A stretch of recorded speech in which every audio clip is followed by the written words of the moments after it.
Instruit par le Premier ministre, chef du gouvernement Anatole Kolné Makosso, dans le cadre de la prospection du site pouvant abriter le futur chantier naval de Brazzaville, une mission d'État composée de 3 ministres, Antoine Thomas Nicéphore Fila de Saint-Eudes, du développement industriel et de la promotion du secteur privé, Jean-Marc Tistet Tchikaya des zones économiques spéciales et Guy Georges Mbaka de l'économie fluviale et des voies navigables, a parcouru le pôle Malebo de Brazzaville jusqu'au village Maluku.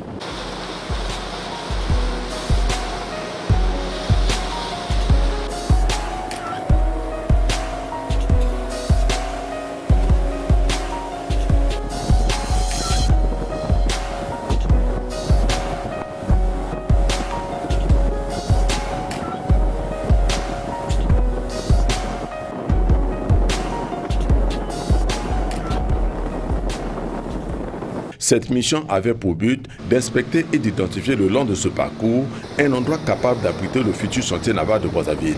Le chantier naval est par définition l'endroit où l'on construit, où on remonte des bateaux arrivés de l'étranger en pièces détachées, ou encore l'endroit où l'on met à sec des unités flottantes pour les travaux de fond. Un endroit capital pour la promotion de l'économie fluviale que le Congo n'en dispose plus depuis 2022, car celui hérité de l'ancienne CGTA, Compagnie Générale des Transports en Afrique équatoriale, a été détruit parce que jugé obsolète. Nous avons eu les instructions du Premier ministre du gouvernement de venir avec mes collègues qui sont avec moi là pour regarder le site. Et nous avons trouvé ici franchement un site merveilleux. Pour l'économie fluviale, nous n'avons pas de chantier naval. On ne peut pas concevoir une économie fluviale, des bateaux, donc une flotte sans chantier naval. Parce que les embarcations qui sont là peuvent tomber en panne, on peut pas, on n'a pas de lieu pour pouvoir les réparer. Donc c'est un projet, il faut dire, l'un des projets très importants de notre ministère de l'économie fluviale. Après environ 1 heure de navigation à grande vitesse à contre-courant d'eau à bord des canots rapides,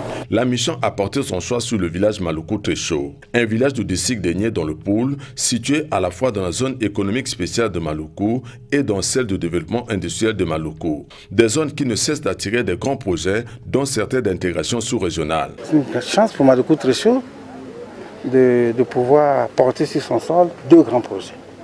Voilà. Donc, il va avoir des effets induits considérables. Le site ainsi identifié a fait l'objet d'une visite guidée par les autorités sous-préfectorales du district d'Egné.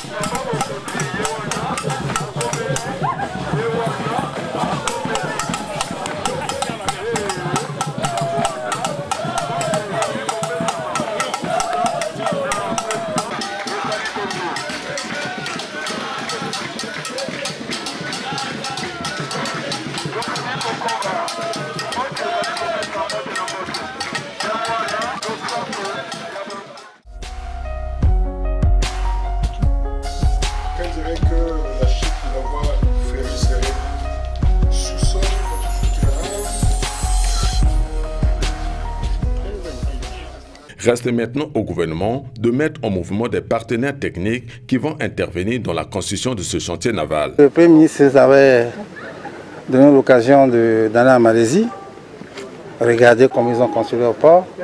Nous avons pris contact avec ceux-là et avec d'autres aussi qui aimeraient, en tout cas qui sont prêts à venir nous aider dans l'accomplissement de grands projets. Nous avons vu le site, nous avons fait venir les partenaires qui se sont prononcés. Ils vont venir regarder et ce n'est qu'après qu'on pourra situer les choses dans le temps. Ce site aussi va abriter de grands projets, comme le projet pont-route-rail, qui va prendre de l'extension. Nous aussi, nous allons nous insérer. Le futur chantier naval de Brazzaville sera construit à moins de 5 km du site retenu pour la construction du pont-route-rail entre Brazzaville et Kinshasa sur le fleuve Congo. Site qui a été également visité par cette mission d'État à Maluku.